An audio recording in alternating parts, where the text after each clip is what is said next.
رنځور زړه د امت لره دوا ورکړه ربه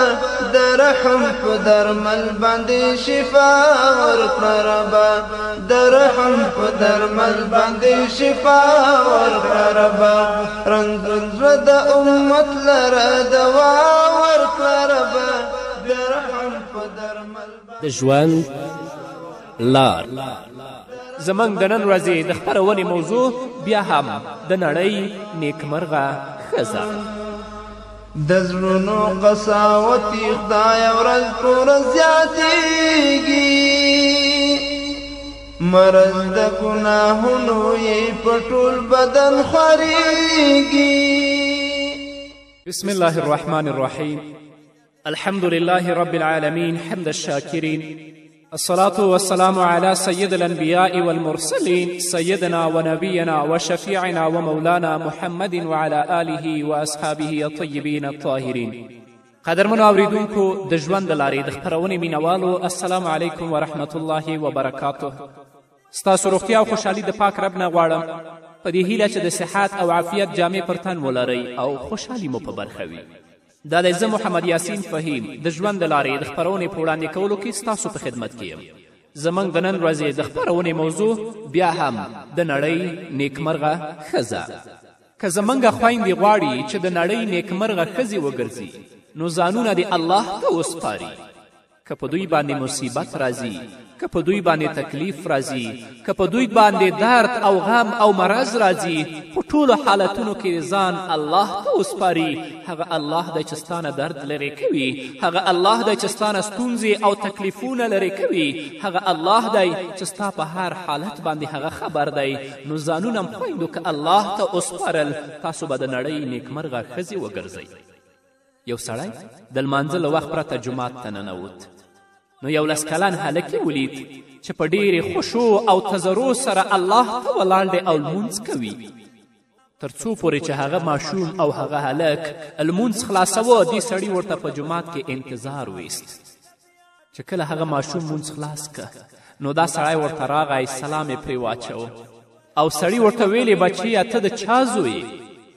هغه ماشوم سر ښکته که او په اننګو یې اوښکې راغلې او په ژړغونې غږ یې وویل ای تره زه مور و پلار نه لرم زه یتیم پاتې یم د ماشوم پر دې خبره د هغه سړي پر دې ماشوم باندې زړه خوږ شه ورته ویل چې زه دې زوی کړم څنګه ده هغه ماشوم ورته ویلې که وږی شم نو خواړه به راکوې سړي ورته ویلې هو ماشوم بیا ورته ویلې که بربنډ شم نو جامې به راکوې سړي ورته ویلې هو ماشوم ورته ویلې چې ناروغ شم جوړوې به مې سړي ویلې دا کار خو زما په وس کې نه دی ماشوم ورته ویلې چې مړ شم نو راژوندی کوې به مې سړي ورته ویلې دا هم نشم کولی هغه ماشوم ورته ویلې ما هغه ذات ته پرېږده چې زه پیدا کړی یم او سمه لار راته ښودلې خوراک او څښاک راکوي چې ناروغ شم جوړوي مې او امید لرم چې د قیامت په ورځ راته ګناهونه وبخي نو سړی ترې غلی روان شو او له ځان سره وویل ما پر الله ایمان راوړی چا چې پر الله ځان وسپاره الله به کافي شي نو تاسو هم ګرانو خویندو په هر وخت کې ځانونه الله ته وسپارئ څوک نشته چې ستاسو نه درد لرې کړي څوک نشته چې وروسته د مرګ نه تاسو راژوندي کړي څوک نشته دی چې ستاسو نه ستونزې او تکلیفونه لرې کړي غیر د الله نه نو خپلې ټولې چارې الله ته وسپارئ الله څخه هیلهمنې اوسېږئ امید دی چې په دنیا کې هم د نړۍ نیکمرغه ښځې وګرځئ او په آخرت کې هم الله رب العزت تاسو نیکمرغه وګرځوي همدارنګه ګرانو خویندو نیکمرغي شته خو که څوک وپلټي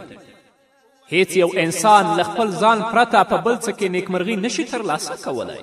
خو بیا هم ورته پکار ده چې نیکمرغي ته د رسېدلو غوره لارې چارې ولټوي د نیکمرغي ترلاسه کولو لپاره هغه غوره لارې چارې دا دي چې انسان باید ریښتونی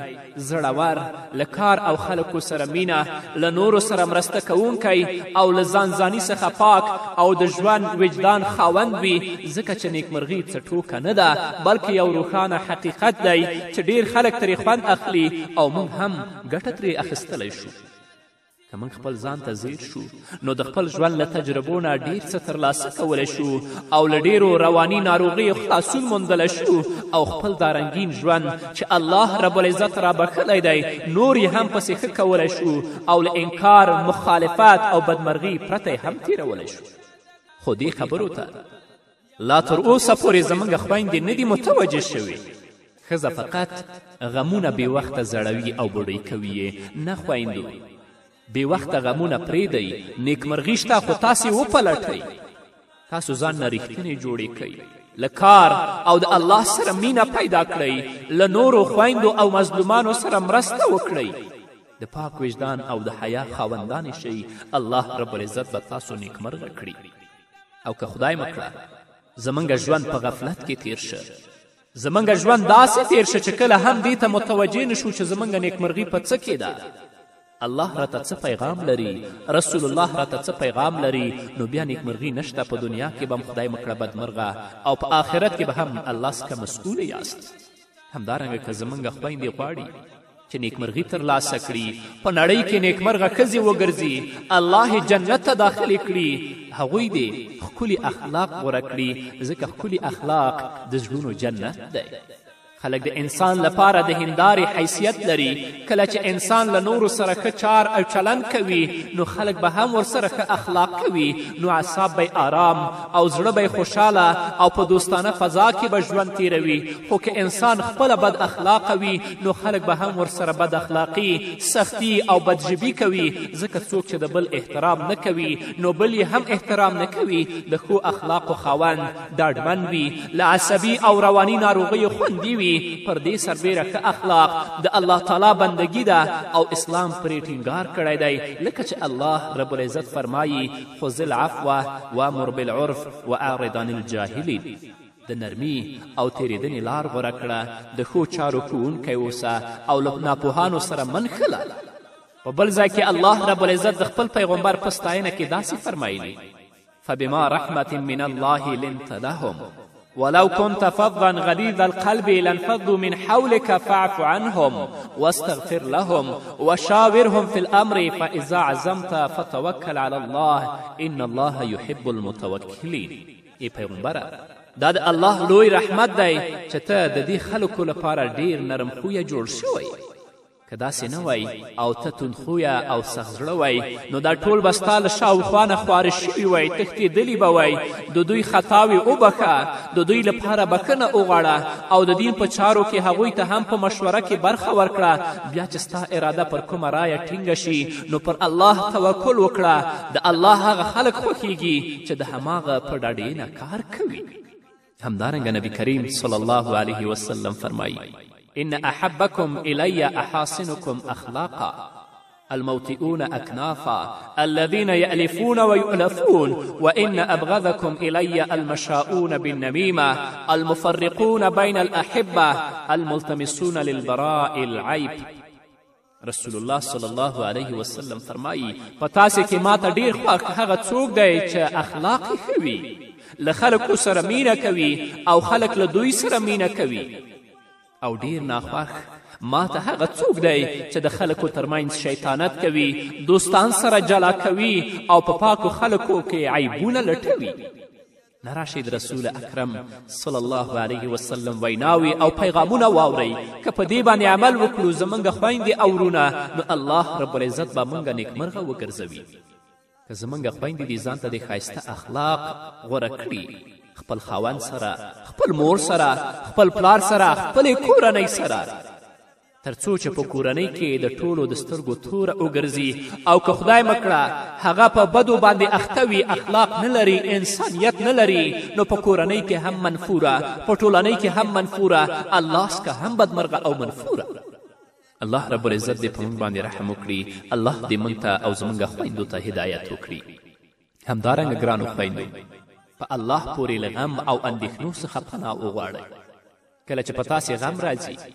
کله چې په تاسې باندې اندېښنې راځي نو د الله رب العزت نه د غم او د اندېښنو پناه وغواړئ. الله رب العزت د غم او اندېښنې ستاسو نه لرې کړي، تاسو به نیکمرغه وګرځئ. یو شاعر وایي ولو ان النساء كمن عرفنا لفضلت النساء على الرجال. که ښځې د هغه چا په څیر شي چې موږ یې پیژنو نو له سړیو به ښځې غوره شي. زه فکر نه کوم چې کوم هوښیار انسان تازگی او خوشحالي نه خوښوي او زما په اند به هیڅ داسې مؤمن نه وي چې سپیروالی او ناهیلي به د هغه خوښیږي، خو ډیر ځل پر یو چا حالات داسې لاسبري شي چې خوښي او ډاډ یې ختم کړي. له دې امله که څوک الله مکړه له داسې حالاتو سره مخ شي نو په کار ده چې د الله لور ته خپل پام راواړوي چې الله یې له هغه مصیبته خلاص کړي، ځکه چې د غم څپو ته ورغاړې وتل لا پسې د تیارو تل ته ورپرېوتل دي او دې سره په کارونو کې کمزوري رامنځته کوي. له همدې امله به رسول الله صلی الله علیه وسلم خپلو ملګرو ته له داسې آفتونو نه د خلاصي لپاره دعا ورکوله چې په داسې حالاتو کې له الله رب العزت څخه د خلاصون دعا وغواړئ، لکه چې حضرت ابو سعید خدري رضی الله تعالی عنه فرمایي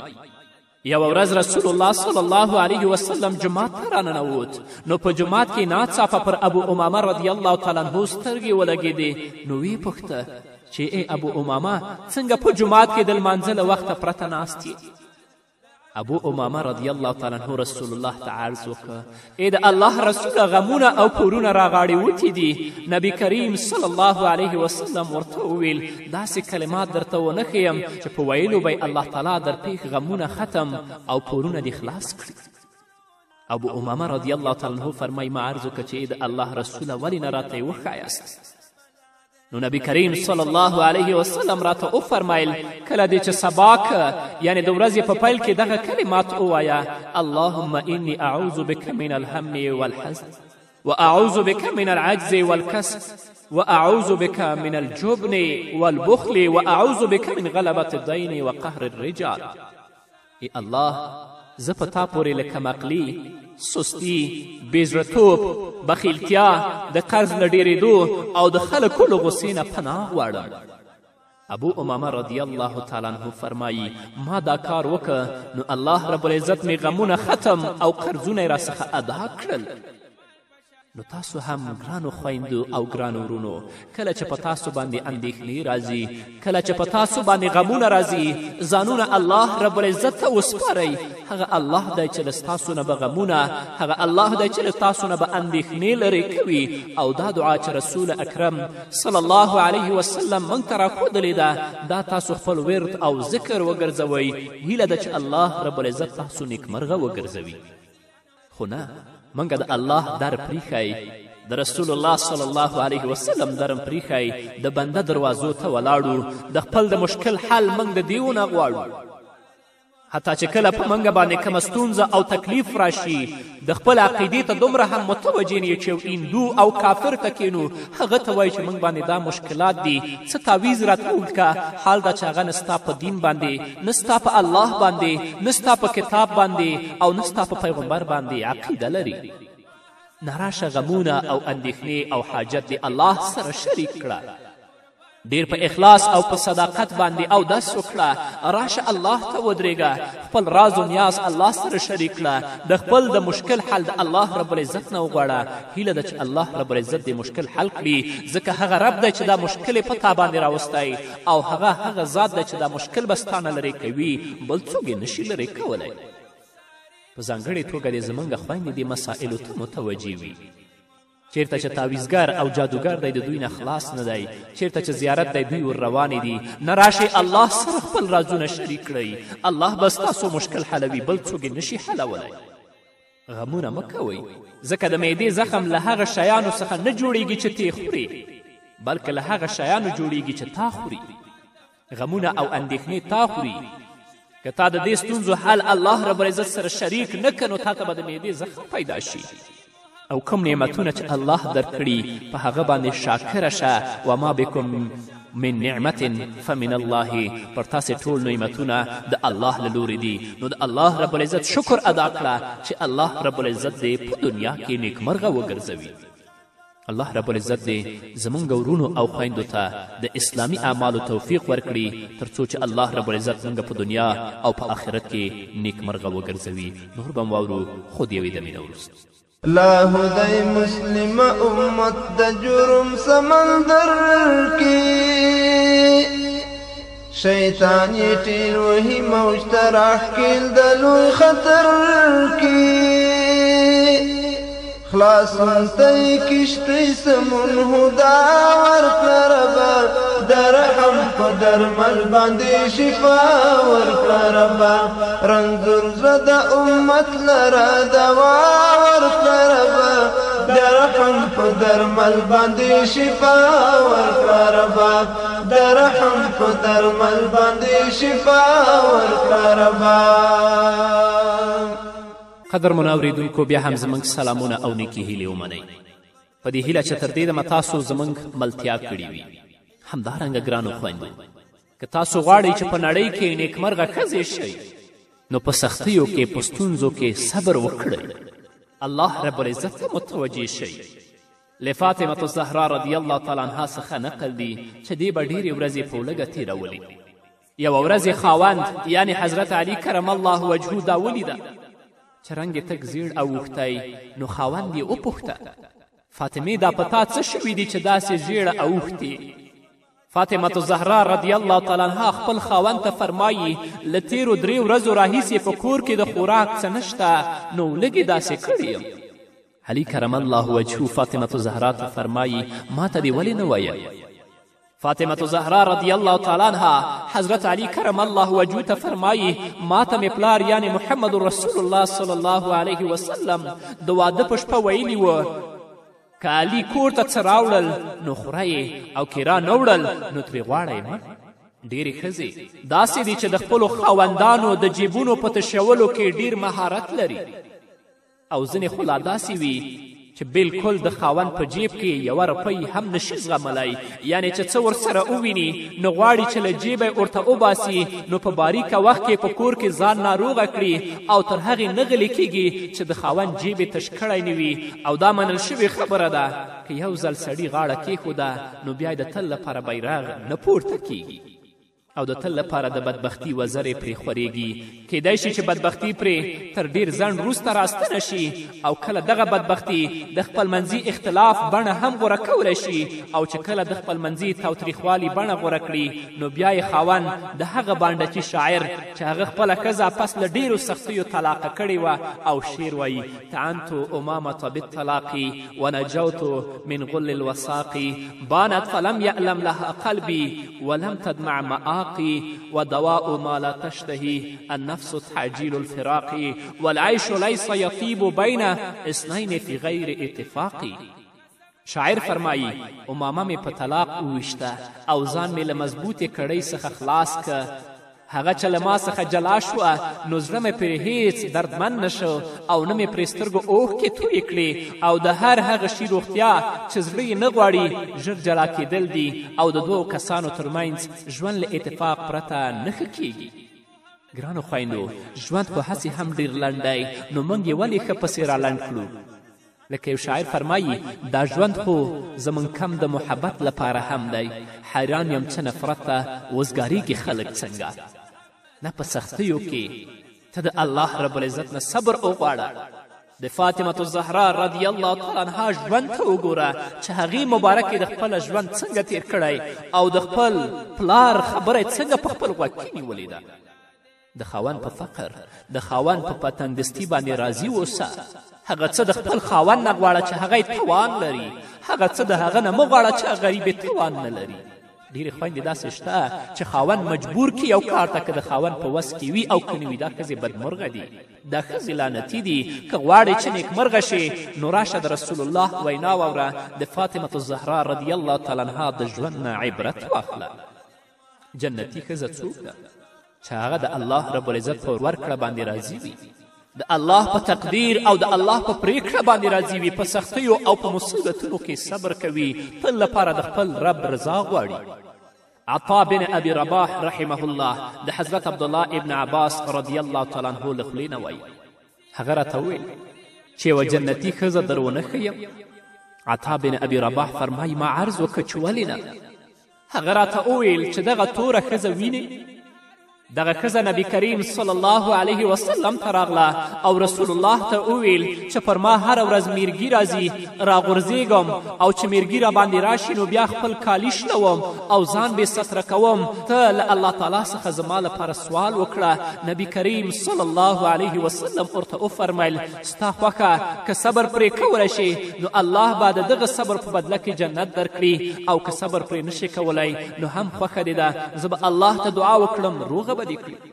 هغې ښځې وویل چې پر دې ناروغي صبر کولی شم خو فقط له بې پرده کېدو نه د خلاصون دعا راته وکړه چې بې پردې نه شم که میرګي را باندې راځي خیر دی خو چې ځان نه بې ستره کوم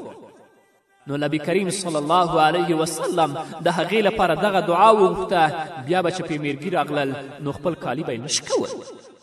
هغې په مرض باندې په سختي باندې صبر وکړه الله رب العزت هغې ښځې ته جنت ورکړه دغه مؤمنې او پرهیزګارې ښځې په دې فاني دنیا کې پر مصیبت ځکه صبر ته چمتو شوه چې د صبر په مقابل کې الله تعالی ورته جنت ورکړي او دغه سودا یې وګټله نو جنتي شوه خو دا خبره یې بده وګڼله چې عورت یې ښکاره شي او خلک ورته وګوري ځکه دا کار له مسلمانې پرهیزګارې او پاکې ښځې سره نه ښایي نو موږ به دې بربنډو او لغړو ښځو ته څه وایو چې د خپلې ښکلا د ښکاره کولو په لړ کې ډېرې هلې ځلې کوي او د حیا برقې لا پخوا له سره غورځولې دي نو دا ښځې بدبخته دي چې د حیا برقې د خپل سر نه غورځوي دنیوي عیش و عشرت غوره کوي الله ایروي دا بدمرغه دي دا لعنتي دي هغه مسلمانه ښځه په سخت نه سخت مرض باندې صبر کوي او د الله رب العزت نه جنت غواړي خو صرف رسول الله صلی الله علیه وسلم ته دا وایي یا رسول الله دا مرض دې په ما باندې وي خو چې کله په ما باندې راځي دا دعا راته وکړه چې د خپل بدن جامې ونشر کوم چې بې ستره نشم دغه مؤمنه او پرهیزګاره ښځه په دې فاني دنیا کې پر مصیبت ځکه صبر ته چمتو شوه چې د صبر په مقابل کې الله رب العزت ورته جنت ورکړي او دغه سودا یې وګټله نو جنتي شوه خو دا خبره یې بده وګڼله چې عورت یې ښکاره شي او خلک ورته وګوري ځکه دا کار له مسلمانې پرهیزګارې او پاکې ښځې سره نه ښایي نو تاسو هم ګرانو خویندو که غواړئ چې جنتي شئ په سختیو باندې صبر وکړئ د خپل حیا او پرده وساتئ د خپله جامه هغه جامه جوړه کړئ چې الله درته ویلي د الله رسول درته ویلي دي هغسې جامه ما غوندئ چې رسول الله صلی الله علیه وسلم او الله رب العزت په تاسو باندې لعنت ووایي ځکه رسول الله صلی الله علیه وسلم فرمایي ځینې ښځې داسې دي چې هغوی وایي موږ جامه اغوستې لیکن په اصل کې هغه لوڅې او بربنډې دي ځکه هغه جامه چې مسلمانې ښځې سره ښایي هغه یې نه ده اغوستې هغه لباس چې مسلمانې ښځې ته الله او د الله رسول ویلی هغه یې نه دی اغوستی رسول الله صلی الله علیه وسلم فرمایي چې داسې ښځې به جنت هم داخل نشي او د جنت بوی به هم د دې پوزې ته ونه رسیږي دوی به د جهنم په قعر او په بیخ کې پرتې وي نه ګرانې خورې په خپل لاس باندې خپل ځان مه بدبخته کوه په خپل لاس باندې د خپل ځان د جهنم خاشاک او لرګي مه جوړوه راشه د الله پیغام واوره راشه د رسول الله لارښوونو ته غوږ شه ځان نه نیکمرغه او ځان نه جنتي ښځه جوړه کړه چې ژوند دې په دنیا کې هم خوشحاله او په آخرت کې هم خوشحاله الله رب العزت دې زموږ ټوله خویندې نیکمرغه وګرځوي نو قدرمنو اورېدونکو دا به زموږ د نن ورځې خپرونه چې ستاسو درانه حضور ته وړاندې شوه تر بلې خپرونې پورې چې زه بیا هم ستاسو درانه حضور ته راځم تاسو ټول په پاک رب سپارم پاتې ژوندم نیکمرغه ښاد بریالي او کامیابه اوسئ وسلې او وسیلې نه د عمل د تش لاسونه وسلې او وسیلې نه د عمل د تش لاسونه دښمن ځکه له هره خوا پرې کاندي یرغلونه دښمن ځکه له هرې خوا پرې کاندي دښمن ځکه له هرې خوا پرې کاندي یرغلونه په چمت خپل نصرت د ورخکیا ورکړه ربه د رحم په درمل باندې شفا ورکړه ربه رنځور زړه د امت لره دوا ورکړه ربه د رحم په درمل باندې شفا ورکړه ربه د رحم په درمل باندې شفا ورکړه ربه شداد زمانی جل عصیان دی جنتونا لبدو خواهشاتو تعبیر دی نعمتونا لبدو خواهشاتو تعبیر دی نعمتونا وزرد جبرائیل باندې سزا ورکړه رب درحم په درمل باندې شفا ورکړه رب وزرد جبرائیل باندې سزا ورکړه رب درحم په درمل باندې شفا ورکړه رب رنځور زړه د امت لرا دوا ورکړه رب درحم په درمل باندې شفا ورکړه رب درحم په درمل باندې شفا ورکړه رب لار خو دې د راهزن په لار روان د بې خبره لار خو دې د راهزن په لار روان د بې خبره څپو کې د طوفان درومي ګرداب د بې ګداره حمدی ته اجابت د دې دعا ورکړه رب درحم په درمل باندې شفا ورکړه رب حمدی ته اجابت د دې دعا ورکړه رب درحم په درمل باندې شفا ورکړه رب درحم په درمل باندې شفا ورکړه رب رنځور زړه د امت لرا دوا ورکړه رب درحم په درمل باندې شفا ورکړه رب درحم په درمل باندې شفا ورکړه رب درحم په درمل باندې شفا ورکړه رب